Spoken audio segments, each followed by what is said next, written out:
La température est un peu basse ces derniers jours, mais notre temps est environ affiche 28 degrés Celsius.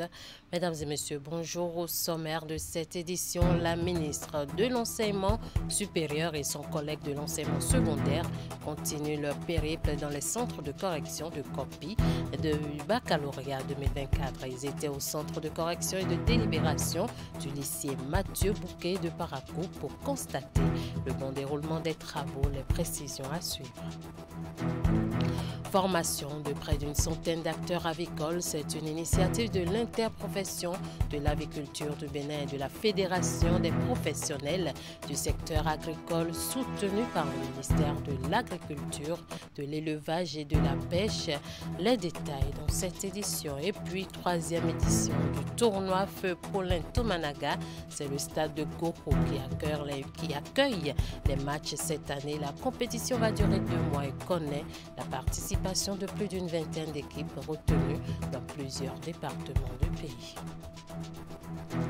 À nouveau bonjour, Éléonore Yaïla Descamps et Kwaro, Yves Tchabi au centre de correction et de délibération du baccalauréat du lycée Mathieu Bouquet de Parakou. La ministre de l'Enseignement supérieur et de la Recherche scientifique et son collègue de l'enseignement secondaire sont allés constater le déroulement de cette phase importante du bac. Accompagnés d'une forte délégation, les ministres, après avoir fait le tour des différentes salles de correction, sont partis satisfaits. Reportage Jacques Degbé et Socrate Dantodé.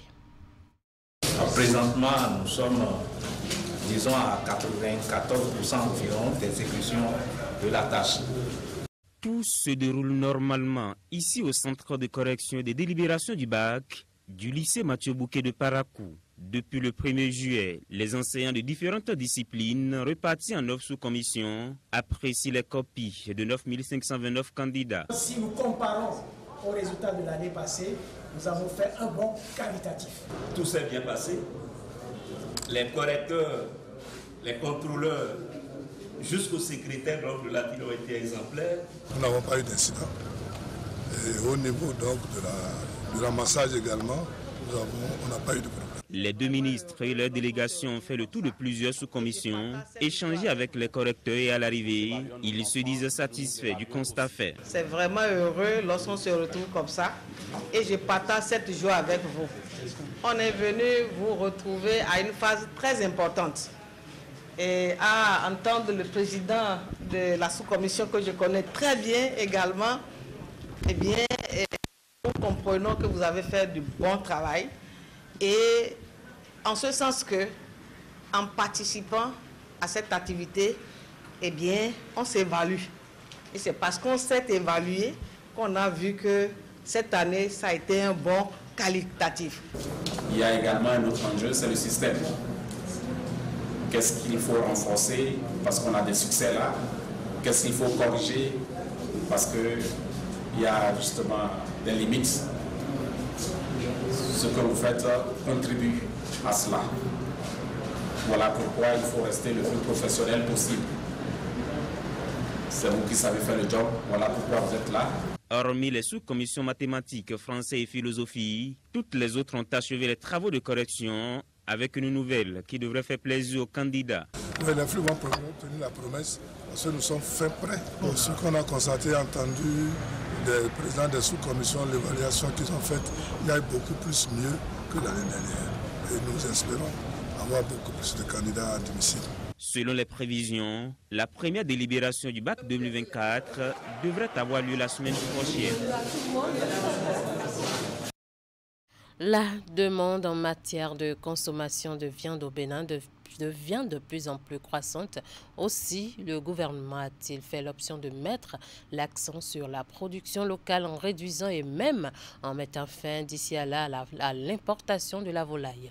Il encourage ainsi la production locale à travers des acteurs de la filière avicole qui sont en formation pour 2 jours à l'INRAB. À Siongbon, Rachidi Soubero. 100 acteurs de la filière agricole en formation. En 2 jours, ils vont acquérir des notions sur le management de la poule pondeuse et le poulet de chair en climat chaud.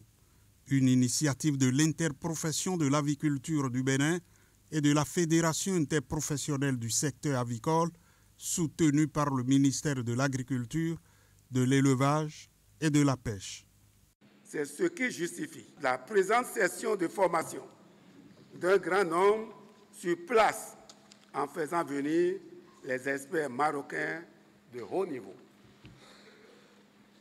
C'est une initiative qui a le mérite de générer un plus grand impact en un temps record. Le moment est venu, après les premiers acquis des différentes sessions de formation à ce jour et au regard des enjeux et défis actuels dans le cadre du développement de l'agriculture du Bénin, que nous allions plus loin dans la mise en œuvre du partenariat entre la FISA et l'IAB. Cela demande davantage d'actions probantes et concertées. Ceci intervient au moment où le gouvernement béninois vient en soutien aux acteurs de la filière afin de limiter l'importation des viandes congelées. Le ministre de l'Agriculture, de l'Élevage et de la Pêche, Gaston Dossoui, a exhorté les participants à plus de concentration pendant les 2 jours de formation. Il leur a donné des clés pour un bon management dans la filière avicole. Mes compatriotes et chers frères, n'oubliez pas de vous mettre à nu, de mettre sur la table vos insuffisances, les domaines dans lesquels vous avez encore besoin de clarification. Je ne pense pas que ceux qui sont venus ici à cette formation vont commencer par apprendre comment on élève.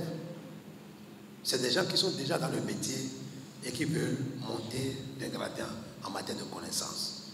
Dévoiler tout ce qui constitue pour vous des freins. Et on va vous apporter des solutions. Les organisateurs sont unanimes pour souligner l'importance de la formation. C'est une très belle initiative, d'autant plus que nous sommes pratiquement à la veille de l'adhésion gouvernementale, qui n'est rien d'autre que l'interdiction des produits carnés. Au regard de ces résultats qu'il faut avoir, il y a des activités, des savoir-faire qu'il faut savoir mettre ensemble pour pouvoir réussir cela. C'est pourquoi on parle de management. Les participants vont être édifiés sur les techniques de conduite d'élevage de poulets de chair et de pondeuse, les principes pathologiques aviaires. Autres notions importantes vont s'y ajouter, les techniques de vaccination et principes de base, l'adéquation programme de vaccination et l'épidémiologie.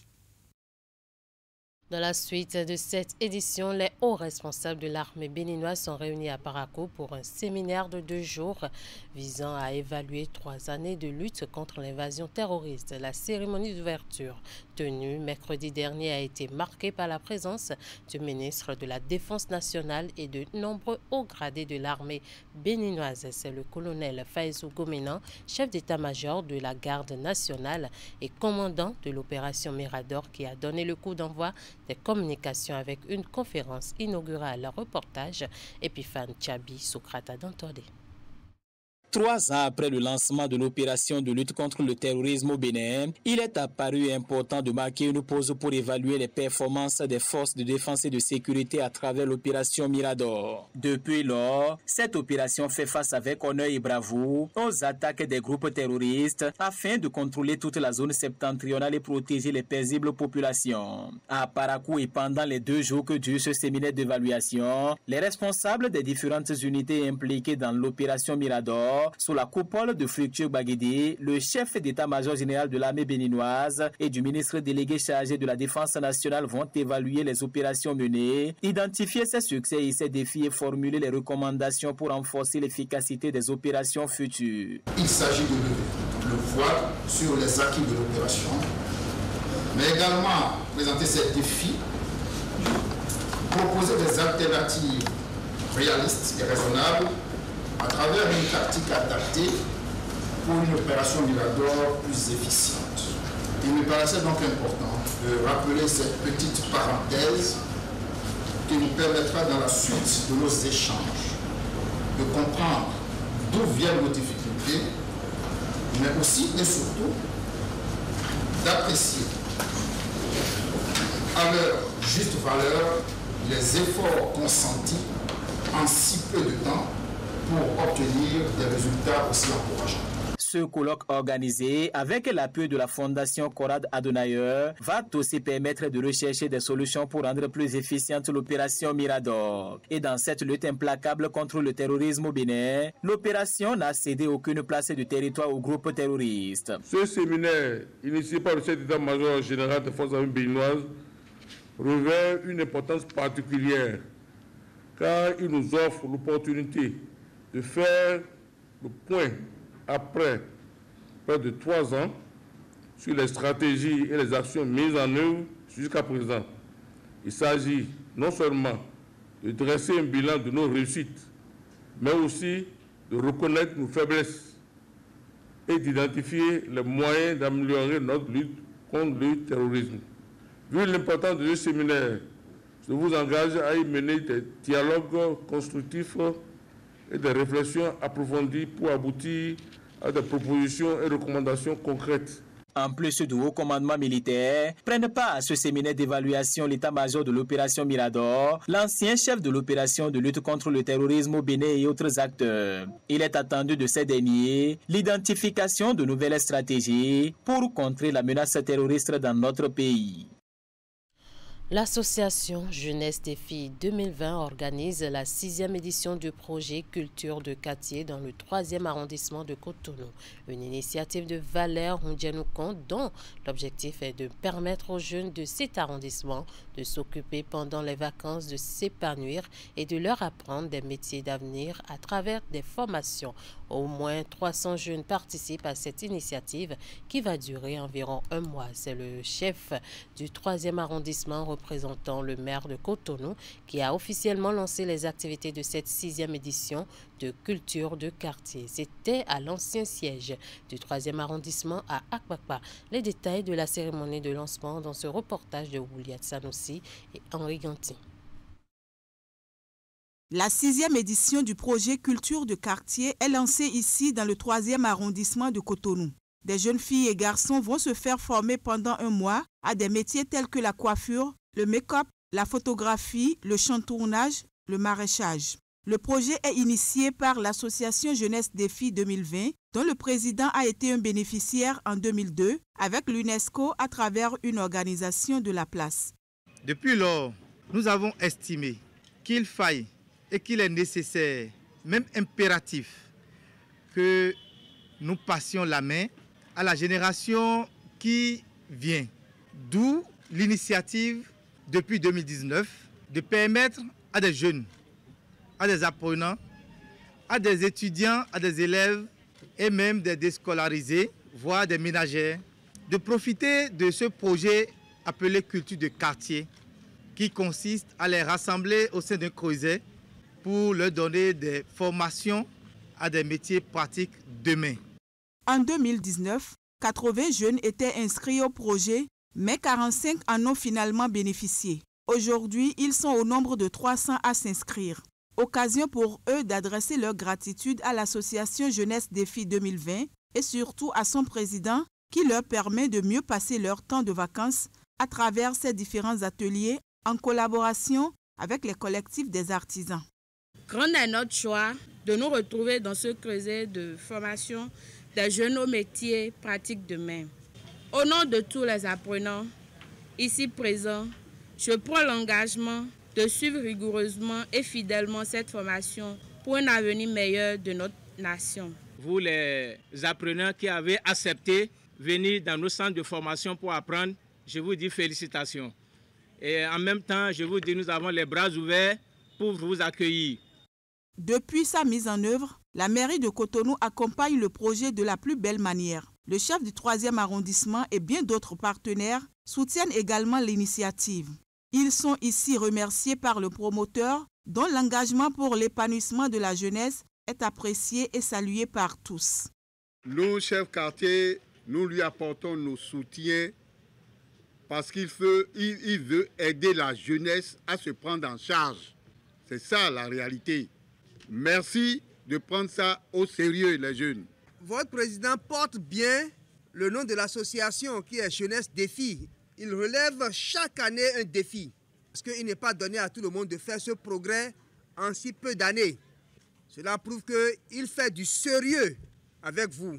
Le CA que je suis, je prends l'engagement toujours d'accompagner le projet. Et je ferai de mon mieux chaque fois pour que ce projet puisse avancer. Et j'espère que l'année prochaine, nous aurons jusqu'à 500 participants. Le représentant du maire invite le promoteur du projet Culture de quartier à étendre cette dynamique dans la ville de Cotonou. Par ailleurs, il faut noter que le projet se développe déjà dans la commune d'Adiawere et sera lancé le 13 juillet prochain. Charbel Badou est désormais à la tête de Sika Toastmaster Club de Cotonou. Avec ses membres, ils ont tenu leur toute première session le mercredi 3 juillet 2024.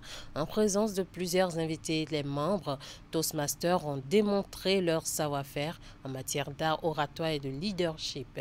La rencontre a également permis à la nouvelle équipe de présenter les grandes orientations de la mandature. Teddy Goudalor et Deron Pevi pour plus de précisions.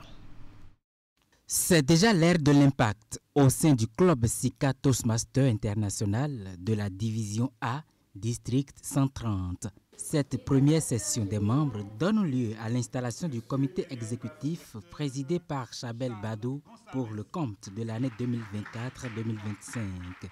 Un mandat qu'il place sous le signe d'actions importantes. Notre ambition elle est très simple. Il s'agira pour nous de faire de Sika le club de référence, de sorte à ce que lorsque quelqu'un a besoin de savoir à quelle école il devra se rendre pour affiner son oratoire et améliorer son leadership, qu'il sache que c'est Sika, ce club qui est un club Toastmaster, c'est dans ce club qu'il devra s'inscrire pour pouvoir régler ces difficultés auxquelles il pourrait faire face. C'est cela notre challenge.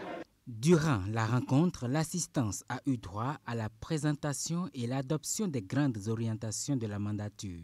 La prestation orale de 2 Toastmasters s'en est suivie. Avec aisance, ils ont démontré leur capacité à s'exprimer en public et de persuasion de leurs interlocuteurs. À la suite de cette session, j'ai l'impression que le comité exécutif que j'ai l'honneur de présider a pu faire fort et inscrire ce club dans l'histoire de l'impact qu'il aura dans la cité. Nous avons vu un président qui a mis son mandat sous le thème de l'impact. Et avoir de l'impact est important lorsque nous faisons de la prise de parole en public et du leadership un apprentissage au quotidien. Nous avons vu un président qui avait de la vision et qui a présenté cette vision-là aux membres de son club avec son équipe.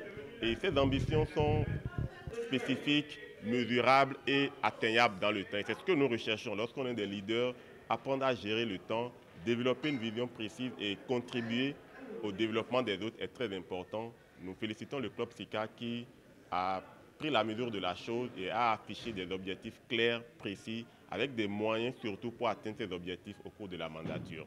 La prochaine session des membres de Sika Toastmaster Club est prévue pour le mercredi 17 juillet 2024. Le comité exécutif, avec à sa tête Charbel Badou, promet à toute personne désireuse de s'inscrire un accueil à la hauteur des valeurs qu'incarne le club. Il s'est tenu dans la soirée de ce vendredi le tirage au sort des gagnants du jeu Tombola Tol VK-Star lancé par la société TN basée à Sarles. Depuis décembre 2023, les gagnants sont désormais connus et remportent de nombreux lots. Le tirage au sort s'est déroulé suivant le respect des règles juridiques. Compte rendu, Marlène Azinongbe, Elvis Tonokwa.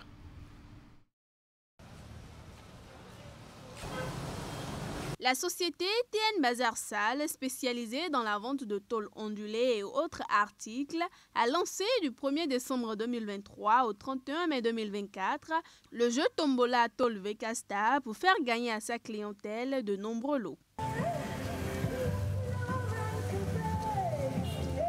Le tirage au sort des gagnants a eu lieu en toute transparence dans la soirée de ce vendredi sous la supervision de maître Ahicheme Landry Fridaus. La société TN Bazar Sal a sollicité et obtenu du ministère de l'économie et des finances l'autorisation pour l'organisation du jeu Tombola Tôle VK Star. Le jeu s'est déroulé du 1er décembre 2023 au 31 mai 2024. À l'issue de ce jeu, les lots mis en jeu ont été présentés ce soir et tirés au sort. Les gagnants entreront en possession, comme vient de le dire le représentant de la société tout à l'heure, après les formalités d'usage. Au total, 5 numéros ont été tirés. Les lots des heureux gagnants sont constitués de 2 motos de différentes marques, de réfrigérateurs, de postes téléviseurs et de tricycles. Les gagnants sont tous contactés et sont invités à se présenter à la direction générale de la société TN Bazar Salle pour entrer en possession de leurs gains. Une nouvelle équipe est désormais à la tête du Rotary District 9103. Le passage de témoin entre l'équipe sortante et l'équipe entrante a eu lieu le week-end écoulé à Cotonou lors d'un gala de passation de charge des gouverneurs.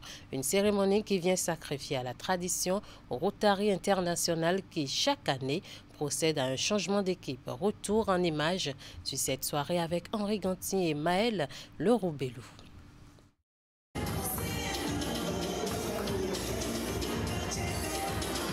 Nouveau mandat et nouveau gouverneur pour le district 9103. Ce district du Rotary regroupe 3 pays à savoir le Bénin, le Togo et le Niger. Mais avant la passation de collier entre l'ancien et le nouveau gouverneur, celui qui est désormais ancien gouverneur du district 9103 a eu droit à un tour d'honneur bien nourri par les acclamations de toute l'assistance.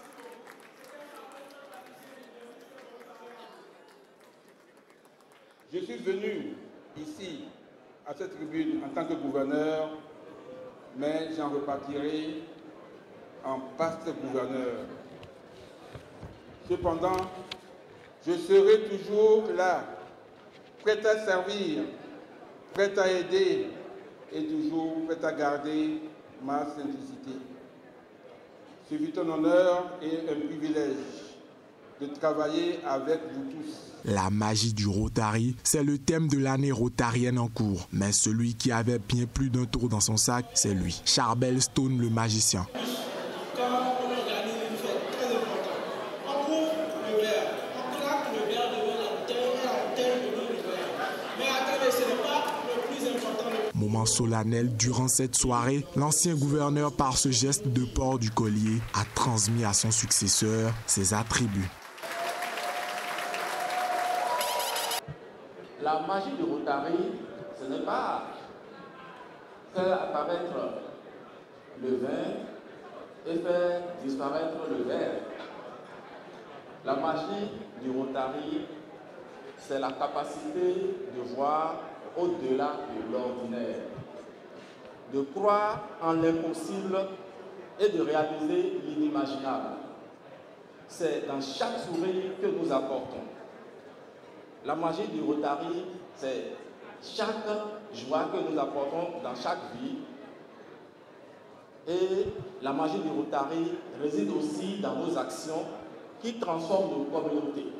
Cette soirée a notamment été ponctuée par une présentation sur le thème « Innover en capitalisant sur les acquis dans un club service ».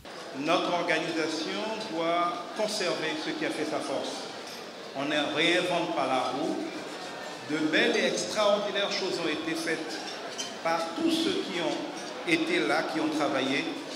Il faut, quoi qu'on veuille faire, le reconnaître, en discerner le meilleur, tout en ayant le courage d'en améliorer ce qui requiert de l'être. Dans la ferveur de cette soirée, plusieurs prestations artistiques sont venues agrémenter la cérémonie. Nous parlons sport à présent. Le tirage au sort des éliminatoires de la Coupe d'Afrique des Nations 2025 qui s'ouvre au mois de septembre 2024 s'est déroulé jeudi dernier en Afrique du Sud. Les 48 nations sont réparties en 12 différents groupes de 4 équipes. Le Bénin s'est logé dans le groupe D en compagnie de vieux amis. Le sélectionneur des Guépards du Bénin a réagi à l'issue du tirage au sort Pour lui, les Guépards du Bénin ont hérité d'un groupe difficile. Je vous propose un extrait de ses propos. Groupe difficile, mais c'est jouable. Il faut finir dans les 2 premiers. Nous avons maintenant une équipe qui a pris forme, qui a, on va dire, une solidité, qui a aussi une complicité. Les jeunes joueurs ont commencé à faire leur place et je crois que nous sommes prêts. Nous serons prêts. Nous pourrions récupérer aussi des gens qui nous ont manqué, mais on est vraiment confiants. Dès le mois de septembre, nous devrons aller au Nigeria avant d'affronter la Libye et le Rwanda. Ce sont 3 adversaires difficiles. Nous les connaissons, enfin 2 d'entre eux déjà, pour les avoir joués il n'y a pas longtemps. Mais ce n'est pas parce qu'on les a battus que ça va être simple. On sait que c'est possible, on sait que le Nigeria, avec tous ses grands joueurs, aura envie de prendre une revanche contre nous. Mais nous avons pris confiance et je pense que ça sera un match intéressant, probablement à Ouyo au mois de septembre, avant d'enchaîner contre la Libye, probablement à Abidjan, je pense, parce que notre stade sera sûrement pas prêt encore. Et ensuite d'enchaîner en octobre et novembre, tout se jouera en 3 mois, avec les matchs contre la Libye qui vont suivre. Lancement de la 3e édition du tournoi Feu Paulin Tomanaga. Le match d'ouverture a opposé l'équipe d'Abomey, championne en titre, aux jeunes de la commune de Banté. La compétition va durer 2 mois. Elle connaît la participation de plus d'une vingtaine d'équipes retenues dans plusieurs départements du pays. Les matchs de cette édition se joueront au stade de Goro. Le comité d'organisation dit avoir pris toutes les dispositions pour que la fête soit belle. Plus de précisions dans ce reportage de Imet Hélène Amosso. C'est parti pour la 3e édition du tournoi Paulin Tomanaga. La compétition vise surtout à promouvoir le football et à occuper de façon saine les jeunes pendant les temps de vacances. Pour cette année, 24 équipes y prennent part. Elles proviennent de plusieurs départements du pays. Au départ, nous avions, par le passé, limité le tournoi au niveau du département du Sou. Mais cette fois-ci, on a voulu aller au-delà du département du Sou. Raison pour laquelle il y a des équipes qui sont venues du Mono, il y a des équipes qui sont venues d'Aplahoué, il y a une équipe qui vient de Tétouf aussi. L'objectif, ça n'a pas changé, immortaliser la mémoire de l'ancien maire Feu Paulin Tomanaga, premier maire à l'ère de la décentralisation à Boycon, qui a tant œuvré pour le développement de la commune de Boycon, et aussi pour tout le département. Mais il est parti de façon tragique. Comme temps pour les éliminatoires, la première rencontre a opposé l'équipe d'Abomey, championne en titre, à celle venue de la commune de Banté. Le match, au bout du temps réglementaire, s'est soldé par le score de 2-1. Nous étions champions l'année passée, donc on a l'impression de jouer bien et on a pu tenir pour jouer et on a gagné le match. Ça n'a pas été facile parce que l'équipe en face n'est pas une équipe qu'on va sous-estimer. Comme vous voulez de voir, ils ont bien joué, ils ont très bien joué, ils sont dangereux. On vient de perdre le premier match d'une compétition très importante. Bon, c'est le football et on n'a pas le choix, Bon, on va essayer de travailler sur les petites erreurs pour les fois à venir. On a envie d'aller loin dans la compétition, pourquoi pas aller jusqu'au bout. Occasion pour les jeunes de démontrer leur savoir-faire en matière de curon. Le tournoi Paulin Tomanaga est une initiative d'un groupe de jeunes. Pour l'organisation cette année, ils ont bénéficié du soutien de Olivier Bocor à travers plusieurs associations et groupes partageant la vision du leader.